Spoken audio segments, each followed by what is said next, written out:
fois de plus sur la chaîne Parole de Vie, la chaîne des amoureux de la parole de Dieu.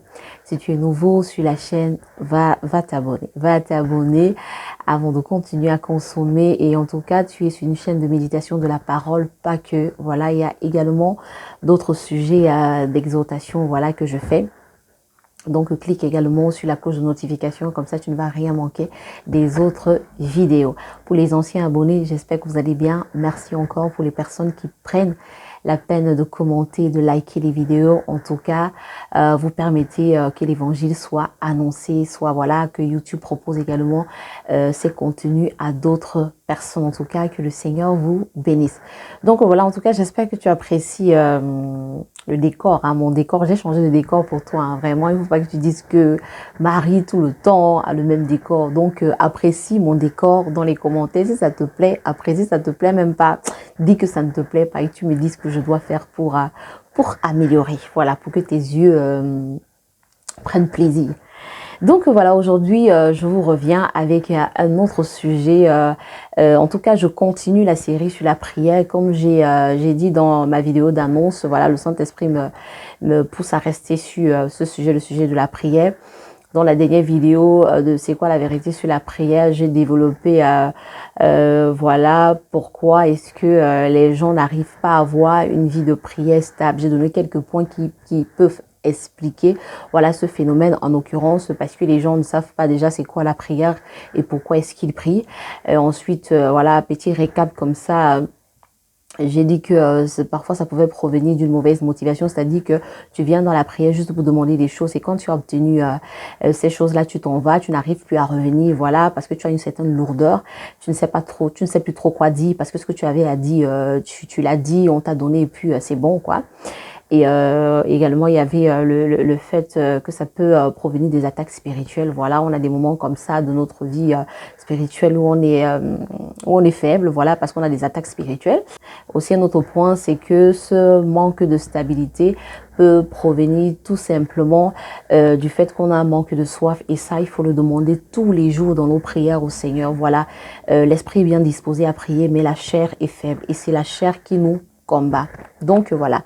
Donc aujourd'hui, maintenant que tu sais les choses qui peuvent contribuer à ce que tu puisses avoir une vie de prière instable, aujourd'hui, je vais donc continuer cette série avec maintenant avec la question comment prier. Parfois, surtout les nouveaux convertis se demandent par où commencer. Je sais pas qu'est-ce que je dois dire. Voilà, en tout cas, comment est-ce que je dois m'y prendre avec Dieu. Donc le premier point, en tout cas, la première question à laquelle on va répondre, c'est où prier. Donc voilà, où prier. Je vais te prendre 1 Timothée 2, verset 8 qui dit « Je veux donc que les hommes prient en tout lieu, en élevant des mains pures, sans colère, ni mauvaise pensée. » Donc voilà, ce verset te répond, hein, ça dit qu'on doit prier en tout lieu. On doit prier en tout lieu. Partout tu dois prier parce que tu as vu que la prière c'est une communication avec Dieu, une communication permanente. Donc partout tu peux prier. À ton lieu de travail tu peux prier. Tu peux rester en connexion avec Dieu et tu dois même rester en connexion avec Dieu. Pendant que tu pas fait les courses, tu peux prier. Tu dois rester en connexion avec Dieu pendant que tu es dans ta cuisine, etc., etc. Et je vais prendre le fameux verset. Voilà, je sais que ça te monte à la tête, voilà. Je vais t'expliquer un peu le Matthieu 6, verset 6 qui dit « Quand tu pries, entre dans ta chambre, ferme ta porte et prie ton Père qui est là dans le lieu secret. » D'accord? Donc en général, les gens vont utiliser ce verset pour dire que pour prier, il faut rentrer dans sa chambre. Sauf que le verset plus haut nous dit qu'on doit prier en tout temps. Et Jésus nous a dit « Veillez et priez ». Veillez et priez sans cesse, d'accord? Or, prier sans cesse, si voilà la chambre symbolise juste la chambre physique, ça peut également symboliser la chambre physique.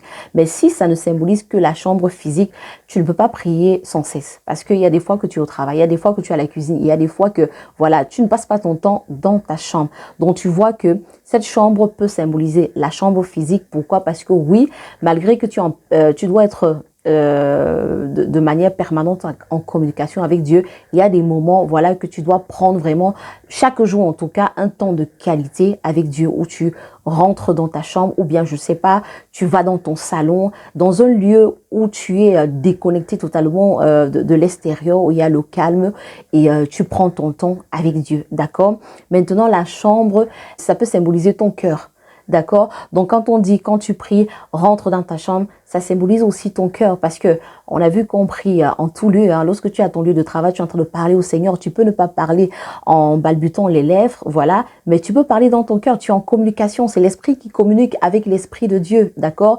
Donc, voilà, c'est pas que la chambre physique. Et la dernière fois, j'ai voulu insister sur le terme vie de prière. Voilà, le Seigneur Jésus a dit prier sans cesse. Donc, c'est une vie. Ce n'est pas un moment où tu pries le matin et puis basta. Après, Dieu n'existe plus tout au long de la journée et le soir, tu reviens ensuite. Maintenant, il existe pour toi. Non, c'est vraiment une communication permanente, une connexion permanente. Tu l'impliques dans tout ce que tu fais tout au long de la journée. C'est voilà. C'est ça la vie de prière. Et aussi, il faut se dire que la prière aussi, ce n'est pas seulement de venir parler. Lorsque tu loues, lorsque tu adores, c'est-à-dire que tu mets, par exemple, une adoration ou une louange ou vraiment désolé si vous voyez à côté là qu'il y a du soleil, il y a beaucoup de soleil. Voilà, désolé. Je dépends de la lumière du soleil pour filmer. Donc voilà, on revient à nos moutons. Donc j'étais en train de dire que voilà, la vie d'adoration, quand tu mets des adorations comme ça pendant que tu es à la cuisine, comment est-ce que tu peux te connecter? Tu mets une adoration, tu es en train de prier en fait. Il y a un adage qui dit en général dans le monde que chanter c'est prier 2 fois. Quelque part, c'est pas faux. D'accord? Parce que l'adoration, c'est une prière. La louange, c'est une prière. J'aime ce qu'un pasteur avait dit. Il avait dit l'adoration, c'est dire à Dieu ce qu'il est. Et la louange, c'est dire à Dieu ce qu'il a fait. D'accord? C'est les actions de grâce. C'est la reconnaissance. Donc, comment est-ce que tu peux continuer de prier sans cesse? Ça aussi, pendant que tu as ton lieu de travail, s'il y a possibilité, tu te mets une adoration. Pendant que tu es dans ta cuisine, s'il y a possibilité, tu te mets une adoration. Tu es en train de prier. Et surtout, quand tu la chantes avec tout ton cœur, pas tout simplement parce que c'est une adoration lambda, mais tu la chantes de tout ton cœur. D'accord? Donc, voilà pour ce point. Maintenant, on va prendre le deuxième point. Quelle posture tu dois avoir? Quelle attitude tu dois avoir? Donc, voilà. Pour la posture et pour l'attitude que tu dois avoir, j'ai envie de dire, ta posture peut être physique, ou aussi voilà, selon la disposition de cœur, voilà, comme le point où prier. Physique, voilà, il y a des personnes, selon que le Saint-Esprit les conduit, j'ai envie de préciser qu'il faut que tu te laisses conduire par le Saint-Esprit. Il n'y a pas une posture, une position standard, voilà. C'est vraiment en fonction de comment le Saint-Esprit te conduit au moment où tu pries. Tu peux te mettre à genoux, tu peux lever les mains, tu peux te coucher, te prosterner, tout simplement, tu peux t'asseoir, tu peux te mettre debout. Tout dépend du type de prière que tu fais et comment est-ce que tu ressens dans l'esprit la direction du Saint-Esprit. Voilà, parfois de manière pratico-pratique comme ça, parfois je peux faire des prières de contemplation ou d'action de grâce, ou plus je suis en train de rendre grâce de tout ce que Dieu a fait dans ma vie. Je sens seulement dans mon esprit comment il est tellement grand que j'ai juste envie de me prosterner en fait devant lui. D'accord? Mais en général, j'adopte la posture assise à même le sol parce que quand je me mets à genoux, voilà, je n'arrive pas à tenir longtemps. Mais je fais selon que le Saint-Esprit me conduit. Parfois, même pendant la prière, je vais quitter ma position assise et je vais me mettre à genoux parce que je sens dans mon esprit qu'il faut que je me prosterne. Donc, il faut vraiment laisser le Saint-Esprit conduire les choses. Et l'attitude également peut être ta disposition de cœur, c'est-à-dire que Dieu c'est un roi. Hein. Quand tu viens dans sa présence, on voit que physiquement, les rois du passé, quand quelqu'un rentrait dans sa présence, il y a une attitude physique, il se prosterne, d'accord, quand il veut parler, ou bien quand il voulait saluer le roi. Et l'attitude de cœur, voilà, avec Dieu, il faut aussi une attitude de cœur, parce qu'il y a des gens qui peuvent, en tout cas, se coucher même, se prosterner, se mettre à genoux, mais leur cœur, en tout cas, est rempli d'orgueil, leur cœur n'est pas du tout disposé, et ils ont même de l'incrédulité dans le cœur. Avec Dieu, Dieu regarde d'abord à ton cœur. Donc, tu peux ne même pas te mettre à genoux, tu peux ne même pas te prosterner, hein. Mais Dieu regarde à ton cœur, d'accord? Donc il y a des gens qui ont des problèmes de genoux, ils ne peuvent pas se mettre à genoux. Il y a des gens en tout cas qui sont malades, ils ne peuvent pas adopter certaines postures. Donc le plus important en tout cas, c'est la disposition de ton cœur devant Dieu, d'accord? Donc je vais essayer un peu de bouger mes rideaux pour pas qu'il y ait trop de lumière, voilà. Donc je disais, c'est la disposition de cœur, tu dois approcher Dieu avec un cœur d'enfant, avec un cœur humble, c'est-à-dire pas d'orgueil, disposé en tout cas à recevoir ce que Dieu veut te donner. D'accord? C'est-à-dire tu es disposé à recevoir. Si Dieu te dit que dans ton cœur, en tout cas, je vois de l'orgueil, tu demandes seulement pardon. Voilà, je vois tel péché dans ta vie, tu demandes seulement pardon. Tu ne viens pas comme le roi Saoul pour discuter des choses avec Dieu, pour dire, ah ben non, voilà, c'est vrai que tu m'as dit de ne pas ramener telle chose, mais j'ai pris les bêtes qui étaient les plus belles bêtes pour toi, voilà, pour les personnes qui connaissent l'histoire du roi Saoul. Donc, avec un cœur sincère aussi, il faut que tu sois sincère devant Dieu. Ne viens pas avec un voile, voilà, parce que de toute façon, Dieu te connaît. Il te connaît. Comme les Ivoiriens disent souvent là. Il te connaît. Donc, viens sincèrement comme tu es. Il a dit, venez à moi, vous tous qui êtes fatigués et chargés, je vous donnerai du repos. Il n'a pas dit, ceux qui viennent, déchargez-vous d'abord. Non, il a dit, viens tel que tu es. Moi, je suis capable de te changer. Moi, je suis capable de te transformer. Moi, je suis capable de laver tous tes péchés. D'accord? Donc, viens de manière sincère. Et surtout, viens avec la foi dans ton cœur. Je vais prendre Hébreux 11, verset 6 qui dit, « Or, sans la foi, il est impossible de lui être agréable, car il faut que celui qui s'approche de Dieu croit que Dieu existe et qu'il est le rémunérateur de ceux qui le cherchent. » Amen, amen. Donc, ne t'approche pas de Dieu sans la foi. Quand tu viens prier, quand tu viens parler à ton papa ou bien une demande que tu es en train de lui formuler, crois qu'il est capable de te le donner. Parce que quand ton cœur est incrédule, c'est-à-dire tu viens, tu dis, ah, je tente ma chance, je demande, je ne sais pas s'il va exaucer, etc.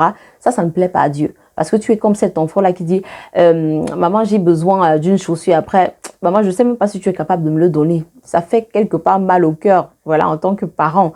Donc, crois que Dieu, il est le rémunérateur de ceux qui le cherchent. Parce que quand tu es en train de prier, tu es en train de chercher Dieu. D'accord? Viens avec la foi. Papa, je sais que tu es capable de tout. Vraiment, tu es capable de tout. Voilà, donc ça, c'est l'attitude, la disposition de ton cœur. Donc voilà, on va passer à un autre point. Maintenant que tu connais tout ça, là, on va prendre le troisième point. Par où commencer? Qu'est-ce que je dois dire? Donc voilà, ici, j'ai envie de te dire, laisse-toi toujours conduire par le Saint-Esprit. Pourquoi?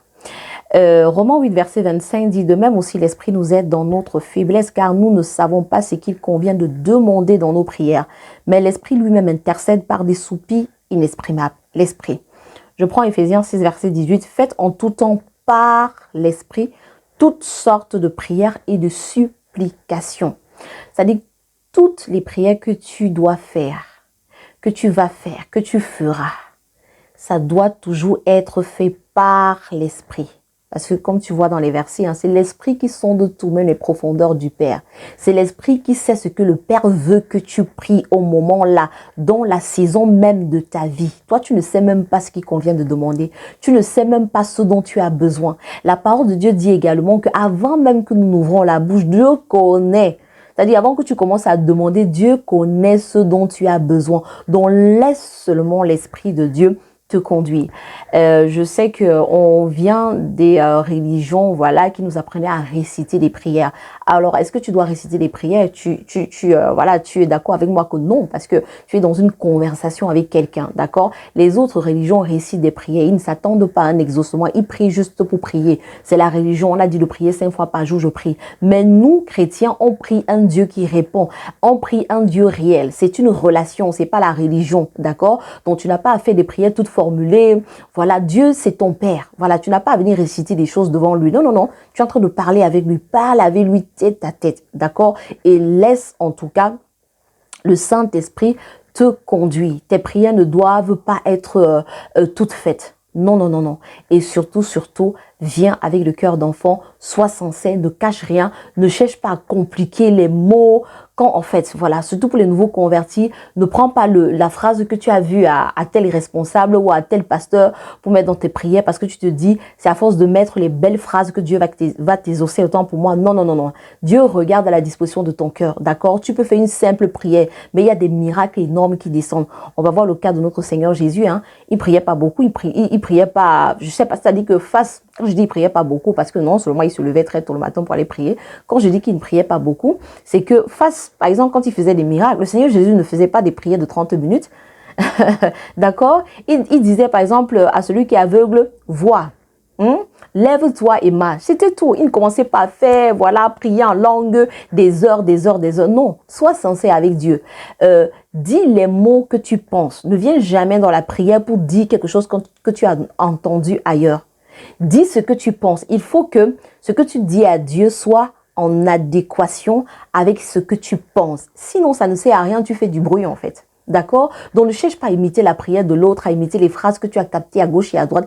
Parle de manière sincère, terre à terre, comme tu parlerais aussi avec ton père naturel. Si Dieu, si ton papa, tu es son enfant, parle avec tes mots, laisse ton cœur s'exprimer, laisse le Saint-Esprit te conduire. Amen, amen. Donc, maintenant que tu sais, tu as envie de te dire de manière concrète, c'est comment? De manière concrète, ça donne quoi? Maintenant, en tout cas, je vais te donner quelques points partant de ma propre expérience, ce que j'expérimente tous les jours avec le Seigneur. Donc, de manière concrète, ça donne quoi? Quand tu rentres, tu viens en tout cas, disons que le matin tu te lèves, voilà, tu vas dans ton salon ou tu restes dans ta chambre, ou tu t'agenouilles ou bien tu te mets sur ton lit, qu'est-ce que tu commences par demander à Dieu? C'est comme un roi, hein, tu ne rentres pas dans la présence d'un roi et tu commences à lui demander des choses, non. Ou bien même ton père naturel, hein, quand pour les personnes qui sont mariées, tu ne viens pas visiter ta maman ou ton papa en lui disant maman, je venais pour faire telle chose, non. Tu lui dis d'abord bonjour, bonjour maman, bonjour papa, d'accord, vous allez bien, voilà. C'est ça avec Dieu, c'est pareil, Dieu est simple, hein, Dieu n'est pas compliqué. Voilà, ce que moi je fais souvent, je me lève et je fais toujours ça systématiquement. Je dis bonjour Saint-Esprit, bonjour Seigneur Jésus, bonjour Père. Maintenant, quelqu'un va se demander qui est-ce qu'on prie. En tout cas, si tu veux qu'on aborde ce sujet, c'est-à-dire on continue, on pourra peut-être faire un live. Dites-moi ça dans les commentaires. Juste pour faire une parenthèse, on prie le Père, au nom du Seigneur Jésus et conduit par le Saint-Esprit, d'accord? Donc, si tu veux plus d'approfondissement, mets-moi ça dans les commentaires et peut-être ça fera l'objet, voilà, d'un live où on expliquera c'est qui la personne du Saint-Esprit, qui est-ce qu'on doit prier, etc. de long à large. Parce que ici, ça fera en tout cas une longue vidéo. Donc, bonjour Père, bonjour Seigneur Jésus, bonjour Saint-Esprit. Voilà, tout simplement, voilà, est-ce que tu vas bien? Moi, je le fais. Ça me permet en tout cas d'entretenir ma relation avec le Saint-Esprit, d'accord? Donc, simplement. Et puis, premièrement, il faut rendre grâce. Voilà, si je peux te donner comme ça, de manière... comment je peux dire ça protocolaire, il faut rendre grâce. Tu lui dis merci, papa, merci parce que tu m'as levé ce matin. Merci parce que je suis en vie. Je ne mérite pas cette vie. Il y a des gens qui sont morts. Mais moi, tu m'as permis d'être debout ce matin. Moi, tu m'as permis pour les personnes qui prient aussi le soir avant de dormir. Tu m'as permis d'être encore en vie en cette soirée. Tout au long de la journée, tu as évité des dangers sur ma route. Papa, je te rends grâce. Je te rends grâce pour le souffle. Je te rends grâce de ce que je suis en santé. Je te rends grâce. Voilà. Pense à tout ce que Dieu a fait, tout ce qu'il est en train de faire, tout ce qu'il va faire. Rends grâce même pour les choses que tu n'as pas encore vues. C'est le langage de la foi. Amen. Donc, pendant que tu rends grâce, j'ai dit, il faut se laisser conduire par le Saint-Esprit. Et je sais que pour les nouveaux convertis, c'est vraiment abstrait, se laisser conduire par le Saint-Esprit. Mais en tout cas, si tu veux plus de profondeur, fais-moi signe dans les commentaires et on fera un live par rapport à ça où on parlera vraiment de la personne du Saint-Esprit. Pourquoi c'est lui qui doit nous conduire. En tout cas, tu as écouté les autres versets. Et le Seigneur Jésus lui-même en partant a dit à ses disciples, il est avantageux pour vous que je m'en aille. D'accord? Afin que le Saint-Esprit qui avait été promis par le Père vienne. D'accord? Le Saint-Esprit, c'est notre avantage. Il est très, très important, le Saint-Esprit. D'accord? Donc, du coup, pendant que tu es en train de rendre grâce, parfois, pendant que tu es en train de rendre grâce, Voilà, après avoir rendu grâce, rends grâce de ce que le Saint-Esprit est là, parce que c'est lui qui doit te conduire.